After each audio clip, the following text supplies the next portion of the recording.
세계 50개국에 출간된 베스트셀러의 Being Happy라고 하는 책이 있습니다. 우리나라에서도 번역되어 출간되었는데 많은 사람들에게 감동을 준 책입니다. 앤드루 매튜스가 그 저자입니다. 행복하게 살아가는 방법을 말해주고 있는 책입니다. 어떻게 해야 행복할 수 있는가 하는 것에 대해서 여러모로 감동적인 내용을 담고 있어서 세계적으로 읽히는 책입니다. 인간은 자기 삶의 패턴에 따라서 살아간다는 것입니다. 자기 나름대로의 생각을 가지고 그 틀대로 살아갑니다. 패턴이라고 하는 말을 쓰고 있습니다마는 달리 말하면 세계관이라고 할 수 있고 또는 가치관이라고 할 수 있고 요새 많이 쓰는 말로 패러다임, 공유하는 사고의 틀을 생각할 수 있을 것입니다. 어쨌든 사람은 각자의 마음속에 어떤 사고의 틀이 있다는 것입니다. 그 틀을 기준으로 해서 사람들은 생각하고 그 틀을 기준으로 해서 생각하는 대로 행복해지기도 하고 불행해지기도 한다는 것입니다. 가령 나는 작다 하는 것은 키가 큰 사람과 비교하기 때문입니다. 나는 크다 하는 것은 작은 사람과 비교함으로써 나오는 것입니다. 이렇게 자기 나름대로 이 틀이 있다는 것입니다. 그것이 문제라는 것입니다. 과거에 경험을 했던 혹은 들어서 배운 것이 오랫동안 흘러오면서 되풀이 되는 가운데 이것이 자기 안에서 하나의 틀이 형성이 되고 고정관념이 되고 자기 나름의 가치관과 철학이 됩니다. 그리고 이것을 기준으로 해서 행복과 불행이 나타나는 것입니다. 이를테면 어떤 사람은 변명하기를 좋아합니다. 변명하는 것 좋은 것이 아니죠. 사실대로 인정하면 그만입니다. 남이야 어떻게 인정을 하든지 나는 나대로 살면 되는데 꼭 변명을 합니다. 가령 운동하는 것을 보아도 그렇습니다. 잘 될 때도 있고 안 될 때도 있는 것인데 어떤 사람은 안 될 때는 꼭 변명을 합니다. 감기가 와서 그렇다든지 또 여러 가지 이유로 또 컨디션이 안 좋아서 이렇게 어디다 꼭 갖다 붙이는 것입니다. 꼭 이유를 붙입니다. 몹쓸 버릇입니다. 변명, 이것은 아주 좋지 않은 것이죠. 그저 사실대로 인정하면 되는 것입니다. 이 잘한 것은 잘한 대로, 못한 것은 못한 대로 사실대로 받아들이면 편하겠는데 굳이 변명을 하려고 들 때 사람이 속이 좁아 보입니다. 변명이 습관이 되면 사람 아주 못 쓰게 됩니다. 어떤 모임에 지각을 했으면 내가 잘못해서 늦었다고 한마디 하면 그만인데 그렇지 않고 뭐가 어째서 그랬다고 하면서 꼭 변명을 하려고 드는 것입니다. 이런 사람은 어느 때 어느 모임에 가든지 간에 항상 늦습니다. 그리고 항상 변명합니다. 변명하는 내용도 보면 똑같습니다. 예배 시간에 늦는 사람을 보면 항상 그 사람이 늦습니다. 성가대 연습 시간에도 늦는 사람은 항상 늦습니다. 또 그것도 5분 늦는 사람은 꼭 5분 정도 늦습니다. 더도 덜도 아닙니다. 꼭 그만큼 늦습니다. 습관인 것입니다.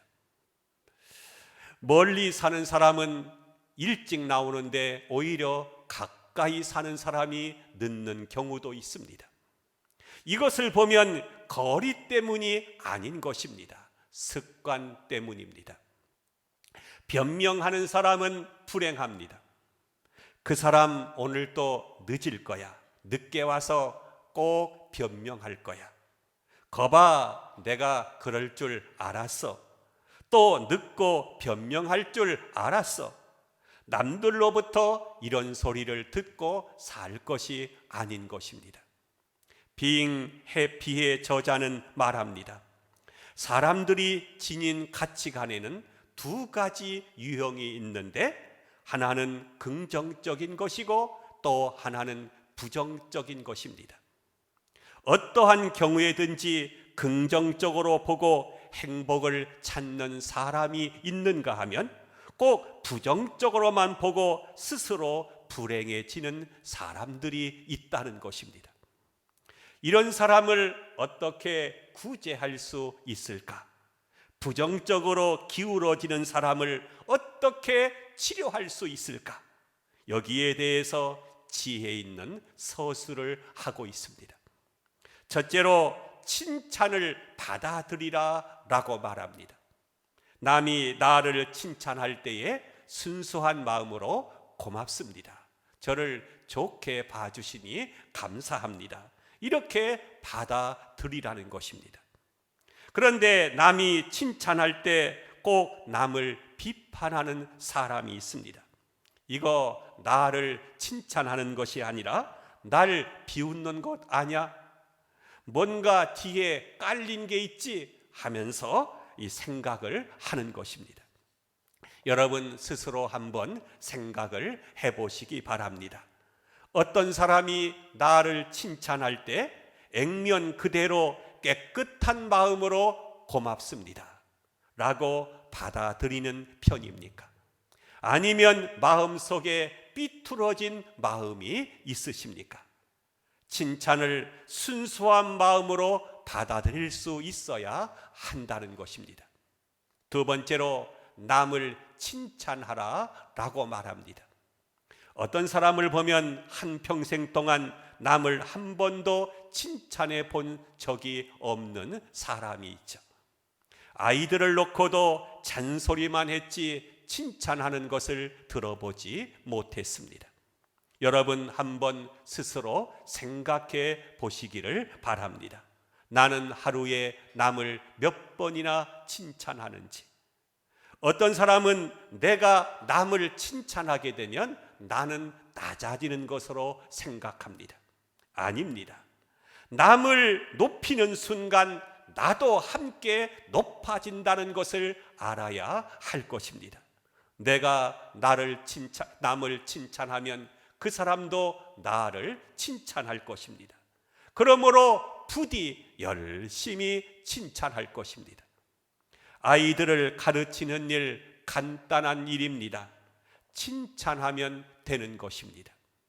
어떻게 해서든지 좋은 점을 보아가면서 계속 칭찬해 나가면 교육은 저절로 됩니다. 그리고 신이 나서 열심히 할 것입니다. 시너지 효과를 가져오는 것입니다. 그러므로 칭찬보다 더 좋은 교육은 없습니다. 남을 칭찬하면 나도 그와 더불어 행복해진다는 것을 알아야 할 것입니다. 세 번째로 남한테 자신을 늘 좋게 말하라고 합니다.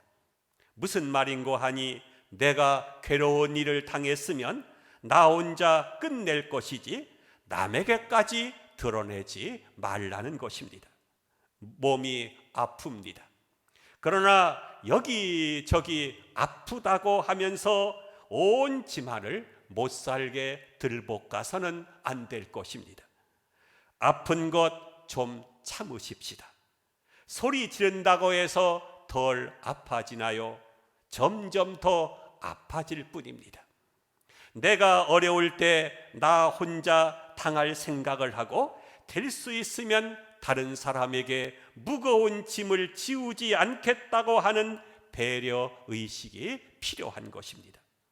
나는 언제나 좋은 빛을 보일 것입니다. 걱정거리가 많아도 이 사람을 대할 때는 화평스럽고 즐겁고 행복한 얼굴로 대해야 하는 것입니다. 네 번째로 자기 자신과 행동을 분리해서 생각하라는 것입니다. 이 말은 대단히 중요한 말이기도 합니다. 여러분, 사업을 하는 분들이 사업을 위해서 힘씁니다마는 사업과 나는 별개입니다. 사업이 망했다고 해서 내가 망한 것은 아닌 것입니다. 요즘 학생들 이제 대학 입시 원서를 낼 것입니다. 대학에 떨어질 수도 있고 붙을 수도 있을 것입니다. 떨어졌다고 해서 내 인생 끝났다, 나는 이제 망했다, 그렇게 생각할 것이 아닙니다. 대학 올해 못 가면 내년에 갈 것이고, 이곳에 못 가면 저곳에 가면 되지 거기에 내 운명을 걸 것은 없습니다. 이 길만이 전부가 아닙니다. 이 길이 막혔으면 또 열린 다른 길이 있을 것입니다. 그런데 이 길이 전부다, 내 인생의 전부다 라고 생각하는 사람은 그 길이 막히게 되면 좌절하게 되고 낙심하게 됩니다.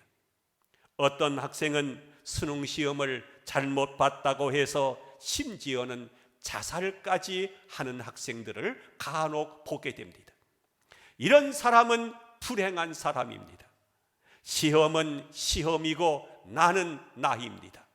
사업은 사업이고 나는 나인 것입니다. 또 한 가지 있습니다. 어떤 대접을 받고 싶은지를 상대방에게 알리라는 것입니다. 결혼 기념일이나 자기 생일 같은 때 남편이 알고 있나, 그냥 넘어가나, 어디 한번 두고 보자 하는 분들이 있습니다. 가만히 기다렸다가 그냥 넘어가기라도 하면 한 달 동안 말도 하지 않고 삐집니다. 그럴 것이면 달력에 표시해 놓고 여보 이번 달 달력을 한번 보세요 한다든지, 아니면 아침 출근 시간에 여보 오늘이 무슨 날인지 알지요? 잊지 마세요 한다든지, 작년에 좋은 선물을 받았는데 올해는 한번 메뉴를 바꿔보세요 라고 말을 할 것입니다.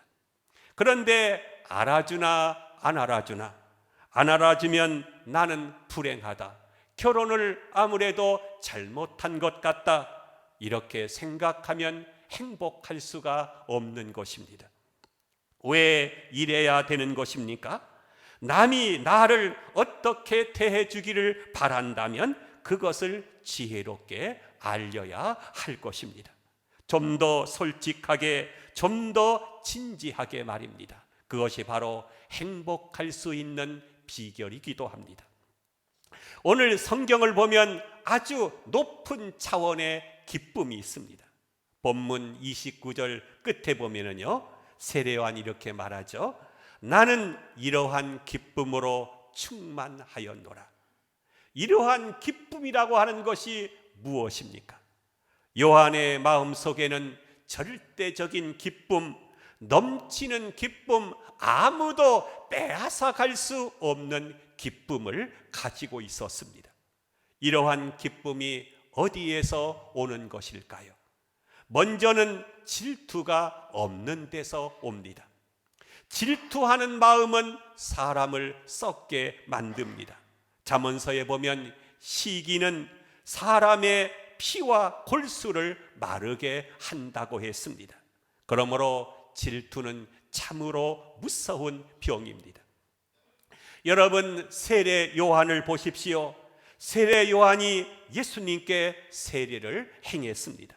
그런데 예수님께서 유대 땅으로 가서 세례를 주시니까 사람들이 다 예수님께로 간다는 소식을 듣게 됩니다. 본문 26절을 보겠습니다. 그들이 요한에게 가서 이르되 랍비여, 선생님과 함께 요단강 저편에 있더니 곧 선생님이 증언하시니가 세례를 베풀매 사람이 다 그에게로 가더이다. 여러분, 인간적으로 보면은요, 기분 나쁜 일이죠. 세례 요한에게 왔던 사람들이 모두 다 예수님께로 간 것입니다. 나에게 오던 사람들이 다 다른 데로 가버린다면 여러분 같으면 마음이 어떠하겠습니까? 그 말을 듣고 세례 요한이 이런 해석을 합니다. 27절을 보겠습니다. 요한이 대답하여 이르되 만일 하늘에서 주신 바 아니면 사람이 아무것도 받을 수 없느니라. 무슨 뜻입니까? 다 하나님께서 주신 것이다 하는 것입니다. 어떤 사람에게는 재산을 주셨고, 어떤 사람에게는 재주를 주셨다, 어떤 사람에게는 지혜를 주셨다. 모두에게 하나님께서 적절하게 주신 것이다. 하나님께서 주셔서 받은 것이다. 그런 거로 나는 이것에 대해서 아무런 이의가 없다고 하는 것입니다. 내게 오던 사람이 모두가 예수님께 가도 상관이 없습니다. 왜냐하면 하나님께서 하신 일이니까요. 하나님이 주신 분복 안에서 그는 만족할 수 있었던 것입니다. 여러분, 하나님께서 내게 주신 것이 무엇인가를 똑바로 알아야 할 것입니다. 남에게 주신 것 시기하고 질투할 것 없습니다. 남의 은사 부러워할 것 없습니다. 하나님께서 내게 주신 은사, 은혜, 여기에 감사하며 살 것입니다. 그러면 자유하고 질투로부터 벗어날 수가 있는 것입니다. 행복할 수가 있는 것이죠. 또 하나는 함께하는 기쁨이 있어야 하는 것입니다. 본문 29절을 봅니다. 신부를 취하는 자는 신랑이나 서서 신랑의 음성을 듣는 친구가 크게 기뻐하나니 나는 이러한 기쁨으로 충만하였노라. 신부를 취하는 것은 신랑이지만 신랑의 친구가 오히려 더 기뻐한다는 것입니다.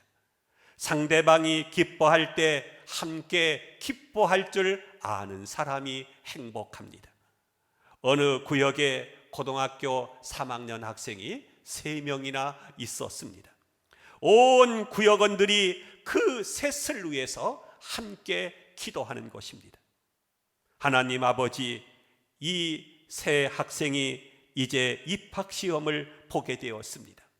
세 학생 모두 다 합격하게 해주시고 좋은 길을 열어주시옵소서 하고 구역원들이 모일 때마다 합심하여 기도했고, 심지어는 매일 교회에 나와서 열심히 기도했고, 시험 보는 당일에는 온종일 기도했습니다. 그런데 이상하게도 그들 중에 2사람은 합격하고 1사람은 떨어진 것입니다. 그런데 합격한 학생의 어머니들이 말을 못하는 것입니다. 기뻐도 구역 모임에서 내 아들이 합격했다는 말을 못하는 것입니다.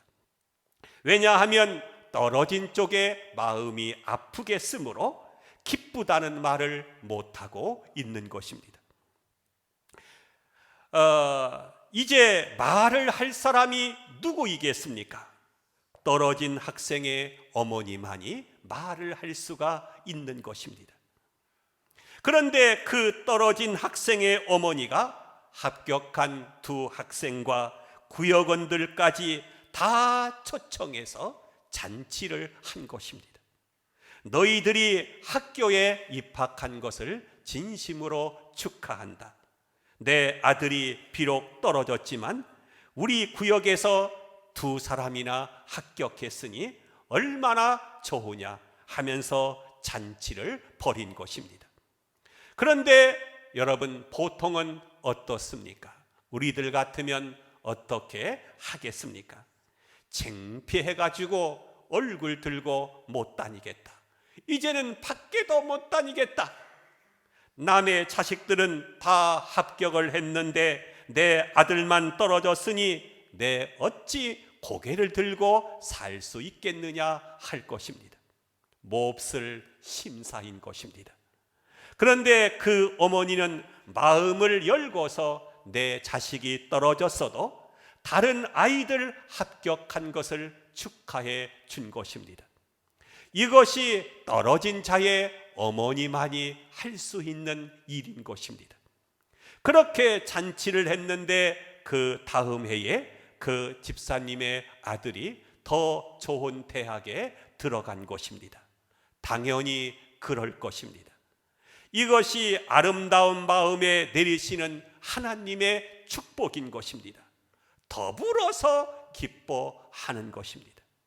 손에 들어온 것은 없지만 저 사람 잘 되는 것을 보고 기뻐합니다. 남 잘 되는 것을 내가 잘 된 것처럼 좋아하는 것입니다. 그런 마음을 가져야 행복한 것입니다. 항상 더불어 기뻐하는 마음, 그것이 바로 행복의 근원인 것입니다. 좀 더 중요한 것이 있습니다. 그것은 바로 내가 쇠하는 마음입니다. 본문 30절을 보겠습니다. 우리 30절 말씀 같이 합독할까요? 시작. 그는 흥하여야 하겠고 나는 쇠하여야 하리라 하니라. 여러분, 우리는 이 한마디에서 세례 요한의 간절한 소망이 무엇인가를 알 수 있습니다. 그의 소망은 예수님이 잘 되는 것입니다. 예수님만 높이는 것입니다. 이것을 위해서 자기가 쇠하여져야 한다면 얼마든지 그렇게 하겠다는 것입니다. 자기가 희생할 것이 있으면 얼마든지 희생하겠다는 것입니다. 사람들에게 버림을 받아도 괜찮습니다. 내가 멸시와 천대를 받아도 괜찮습니다. 예수님께서 우리를 위해서 채찍에 맞으시고 십자가에 못 박혀 돌아가셨기 때문입니다. 그는 예수님을 향해서 뭐라고 말합니까? 보라, 세상 죄를 지고 가는 하나님의 어린 양이로다. 나는 너희들에게 물로만 세례를 줄 수밖에 없지만 내 뒤에 오시는 이는 나보다 능력이 많으시니 그는 불과 성령으로 세례를 주실 것이다. 나는 예수님의 신발끈을 풀기도 감당하지 못하는 사람이다. 그러므로 나는 이제 세어야 하겠고 그분만이 흥하면 될 것이다. 그렇게 말하는 것을 보게 됩니다. 그러면서 그는 오직 예수님만 높였던 것입니다. 그랬더니요, 예수님이 세례 요한을 높이게 되죠. 예수님 뭐라고 말씀하냐면은 여자가 낳은 나중에, 여자가 낳은 사람 중에 이보다 큰 자가 없도다. 이렇게 세례 요한을 높이는 것을 성경에서 보게 됩니다. 남이 잘 되기를 바라는 마음, 상대를 먼저 축복하는 마음, 이것이 바로 행복의 비결인 것입니다. 우리들도 세례 요한과 같은 마음과 기쁨으로 행복한 삶을 살아가는 여러분과 저가 되시기를 주의 이름으로 축복하며 축원함을 드립니다.